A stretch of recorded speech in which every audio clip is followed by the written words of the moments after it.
오늘 말씀 보십시오. 창세기 25장 19절로 21절까지 말씀입니다.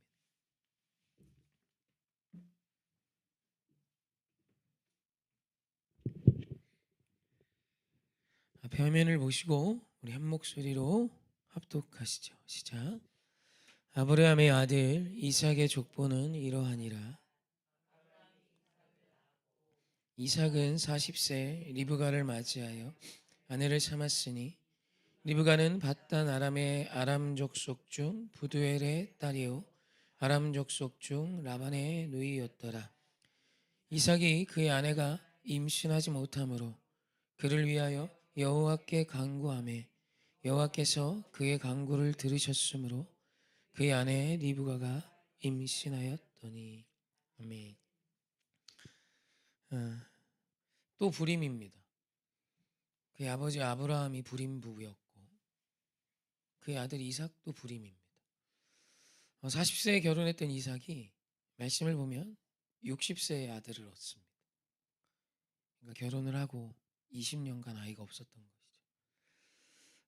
목회하다 보면 불임 부부를 꽤 많이 봅니다. 전에 있던 교회에 한 불임 부부셨던 선생님 부부였어요. 그러니까 아내분은 초등학교 선생님이시고 남편분은 삼성 연구원이셨어요. 형편도 좋고 학벌도 좋고 네, 상황도 괜찮은데 아이가 생기질 않는 거예요. 그때가 결혼하시고 12년쯤 되셨던 차인데 그분이 하셨던 말씀이 제가 잊혀지질 않습니다. 아이가 너무 갖고 싶으니까 놀이터에 가서 아이들 노는 걸 이렇게 보게 된대요. 그렇게 보고 있으면 예쁜 아이들 보면 훔쳐오고 싶었다고 해요. 얘를 훔쳐갖고 유괴죠. 얘를 유괴해서 내 아이로 키우고 싶은 마음이 막 여기서 이렇게 막 올라오더랍니다. 그러면 하나님을 보면 그렇게 원망하며 많이 울었대요. 놀이터에서. 지금은 아이를 낳으신 걸로 제가 압니다. 사실 그 얘기가 잊혀지진 않습니다. 그 슬픔이 뭔지. 저도 어머니가 이렇게 쓰러지시고 가족이 아픈 슬픔이 뭔지 분명히 알았어요. 이게 겪기 전에는 모르는 것 같습니다. 그래도 이렇겠지 예상과 많이 다르더라고요. 저기 셋째가 이렇게 어려웠을 때도 중내산에 뭐 살아도 장애인이라는 판정을 받았을 때도 이게 겪어봐야 아는 것 같아요. 그래서 감사히 잘 지나가고 있고 견디고 있지만 사실 불임의 아픔이 뭔지 잘 모릅니다. 제 친동생도 아직 아이가 없죠. 주변에 불임 부부가 많이 있어요. 아버지가 아브라함이 불임이었고 그 불임이 100세까지 이어졌죠. 기가 막힌 일입니다. 사실 이미 포기하고 살았을 것인데 하나님께서 큰 민족을 약속하시며 아이를 약속하시죠. 그렇게 기대하며 25년. 그리고 이삭은 40세 그렇게 기다렸던 아내 리브가와 드디어 결혼을 했는데 아이를 갖는데 또 20년이 걸려요. 사실 이렇게 말씀을 읽으면 간단하게 지나갈 수 있는 뭐 몇 절 안 되는 이야기지만 인생의 스토리를 아는 우리가 조금 생각하고 묵상해 보면 또 이러셨어야만 했나 라는 한숨도 나오고 하나님의 방법이 마음에 들지 않기도 합니다. 사실 그렇죠. 그런데 하나님은 왜 이렇게 하셨는가에 대해서 우리는 조금 생각해 봐야 할 것 같습니다. 우리도 인생을 살면서 좀 편하게 하시지, 걱정할 거 없이 좀 살게 해주시지, 염려되게 하시고 두렵게 하시고 25년이 새로 열렸는데 저희 아이들은 그냥 신나 있습니다. 어린애들은 그냥 신나요. 나이를 한 살 먹어도 아직 8, 9 뭐 이거밖에 안 됐고 그리고 뭐 이제 뭐 학교 가는 것도 뭐 갈만하고 살만하고 집도 괜찮고 그냥 좋습니다. 무엇보다 좋은 건 곧 방학이에요. 이제 방학이에요. 도대체 그 학교에 가서 뭐 얼마나 고단하다고 그렇게 방학을 손꼽아 기다리는지. 방학이라고 그렇게 좋아합니다. 상관없어요. 근데 나이가 차고 한 해 한 해 지날 때마다 두려움이 오죠. 육신은 더 약해질 것이고 여러 가지 문제 앞에 우리의 힘은 쇠하여질 것입니다. 그런 것도 쉽지 않은데 따박따박 문제가 이자 빠져나가듯이 찾아와요. 이거 지나면 저게 오고 저거 지나면 저게 또 오는 그런 문제투성이 인생이죠. 왜 또 불임이었나? 라는 질문을 저는 할 수밖에 없었고 하게 되었고, 거기에 대한 성경의 답은 명확합니다. 하나님은 더 좋은 것을 주시기 위해 우리에게 문제를 통해 일하신다는 거예요. 사실 사랑하는 성도님, 불임이 아니었다면, 한 20년의 불임이 아니었다면 이삭과 리브가 사이에 하나님의 이야기가 있을 수 있었을까?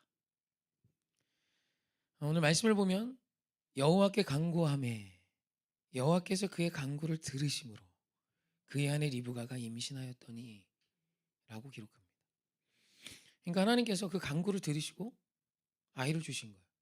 여러분, 근데 사실 하나님이요, 이미 약속한 사안입니다. 안 주시면 안 돼요. 하나님의 나라를 세우시기로 약속하셨고 아브라함의 그 모든 복을 이삭에게 다 주셨습니다. 만약에 아이를 안 주시면 하나님 거짓말장입니다. 하나님 반드시 지키셨어야만 했어요. 그런데 간구를 기다리세요. 하나님을 찾는 것을 기다리셨다는 겁니다. 그래서 첫 번째, 하나님께서 오늘 우리 안에 하나님께서 허락하시는 이 모든 문제들의 첫 번째는 하나님을 기억해 하시는 통로라는 것이죠. 사실 잘 풀리는 인생에 하나님 따위는 없습니다. 따위라 표현해서 죄송하지만 잘 풀리는 인생에게 하나님은 따위 정도밖에 되지 않습니다. 꽤 괜찮고 세상에서 인정받고 어렸을 때부터 칭찬과 높아짐으로 살았던 인생에 하나님은 없습니다. 그런 인생에 하나님은 문제를 통하여 하나님을 기억해 하세요. 내 곁에 너의 아버지 하나님이, 너의 어머니 하나님이, 그토록 너의 부모가 찾았던 하나님이 있다. 너의 곁에 다 죽어가던 이 대한민국, 소말리아도 와서 도와주던 이 대한민국을 여기까지 기적처럼 일으킨 하나님이 너의 하나님이다 라는 것을 문제 속에 기억해 하십니다. 말씀 속에 들었던 너의 하나님, 아브라함의 하나님, 이삭의 하나님, 야곱의 하나님, 다윗의 하나님, 바울의 하나님이 나의 하나님이 되는 때는 틀림없이 문제를 직면했던 때입니다. 그리고 그 문제를 붙들고 하나님 앞에 나와 여호와의 이름을 부르고 예수의 이름으로 간구할 때, 그때 비로소 오늘 그 기억 속에만 있었던 너의 하나님이 나의 하나님이 되는 때가 되는 것이죠. 동의하시죠? 그렇대요. 그리고 두 번째는 우리 하나님께서 하나님과의 이야기를 써가기 원하십니다. 관계이기 때문이에요. 하나님은 여러분의 인생의 문제를 해결하는 해결자 정도로 우리의 곁에 계시는 걸 원치 않으십니다. 여러분 괜찮습니다. 네, 괜찮습니다. 기분 좋은 소리. 괜찮습니다. 뭐 나가지 않으셔도 돼요. 은혜 받아. 까먹었잖아. 네. 고마워요. 회장님 훌륭합니다. 우리 인생 해결자로만 계시고 싶어 하지 않으세요. 그것도 참 좋지만 여러분, 우리 하나님은 우리 곁에 친구이기 원하시고 아버지이기 원하시고 의지할 곳이 되길 원하시고 때로는 사랑하는 사람이 되고 싶어 하세요. 하나님은 여러분의 인생에 이야기이고 싶고 명확한 크신 하나님으로서 여러분의 인생의 가장 큰 존재가 되기 원하세요. 그래서 10계명의 제1계명이 나 외에 다른 신을 두지 말라를 직역하면 너와 내 얼굴 사이에 그 어떤 것도 두지 마가 됩니다. 그걸 직역하면 히브리어로 그래요. 너와 내 얼굴 사이에 그 어떤 것도 주지 마. 자식도, 남편도, 아내도, 너와 내 얼굴 사이에 내가 있길 원하고 내 얼굴 앞에도 너만 둘게. 그러니까 하나님과 우리 사이의 첫 번째 관계, 하나님과 우리 사이는 제일 긴밀한 관계가 되기를 원하시는 것입니다. 독차지하시겠다는 뜻이 아닙니다.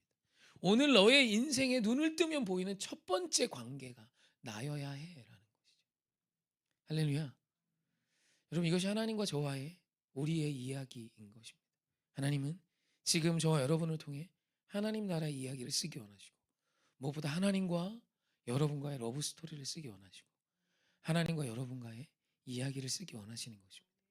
그렇게 기도와 간구를 통해 여호와의 은혜 속에 얻은 야곱과에서 다르겠죠.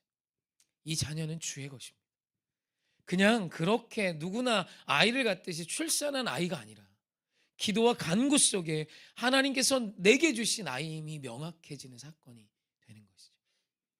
그래서 하나님은 오늘 우리 안에 문제로 역사하실 때가 있고 때로는 오늘 우리가 문제 안에 헐떡일 때 방치하시는 것처럼 느껴질 때가 있습니다. 그리고 그 이유를 성경은 이렇게 명확히 표현합니다. 마태복음 7장 11절입니다. 함께 합독합시다. 시작. 너희가 악한 자라도 좋은 것으로 자식에게 줄 알거든 하물며 하늘에 계신 너희 아버지께 구하는 자에게 좋은 것으로 주시지 않겠느냐. 아멘. 우리 하나님은 여러분이 응답한 대로 일하신다고 약속하시지 않으십니다. 좋은 것 줄 거야 라고 말씀하세요. 이 좋은 것이 사실 문제입니다. 어린아이가 자기 눈에 위험하고 어려운 거여도 그것을 원할 때가 있죠. 사랑하는 부모라면 절대 주지 않습니다. 그리고 그 아이가 원치 않는 거에도 그 아이에게 밀어 넣을 때가 있습니다. 이거 해, 이거 먹어, 이거 가져. 음식도 아이들이 입맛에 맞는 좋은 것보다 때로는 아이들이 싫어해도 이걸 입에 우겨 넣고 싶을 때가 있죠. 왜요? 부모도 그 자식에게 좋은 것을 주고 싶어서 그 자식의 입장에선 원치 않고 맛없고 싫은 것을 줄 때가 있는 것이죠. 이유는 그것이 좋은 것이기 때문이죠. 여러분, 하나님의 생각은 우리의 생각과 차원이 다르십니다. 그 하나님이 오늘 우리에게 더 좋은 걸 준비하고 계심을 믿으십시오. 이걸 신뢰하십시오. God is good. 이건 믿어요. All the time. 그 하나님은 언제나 좋으신 하나님이십니다. 시편 107편 9절입니다. 한번 합독하시죠. 시작. 그가 사모하는 영혼에게 만족을 주시며 줄인 영혼에게 좋은 것으로 채워주심이로다. 아멘. 성경은 반복하여 말씀합니다. 그리고 무엇보다 하나님께서 오늘 우리에게 문제를 통하여 주기 원하시는 진짜 큰 선물이 있습니다.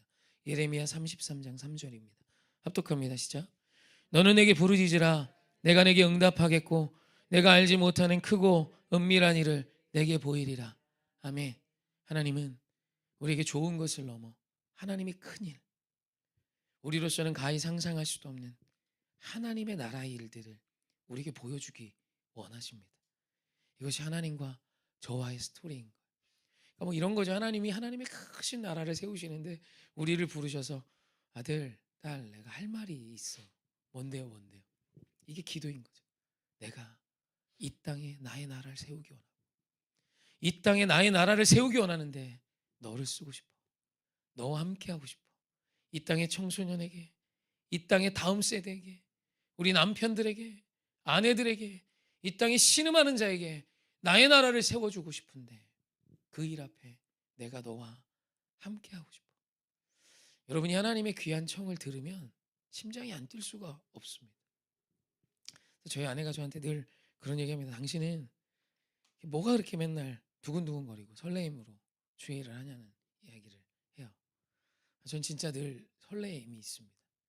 25년 특히 많이 설레고 25년, 24년을 통해 하나님 보여주신 놀라운 일들이 너무 많아요. 25년을 기대합니다.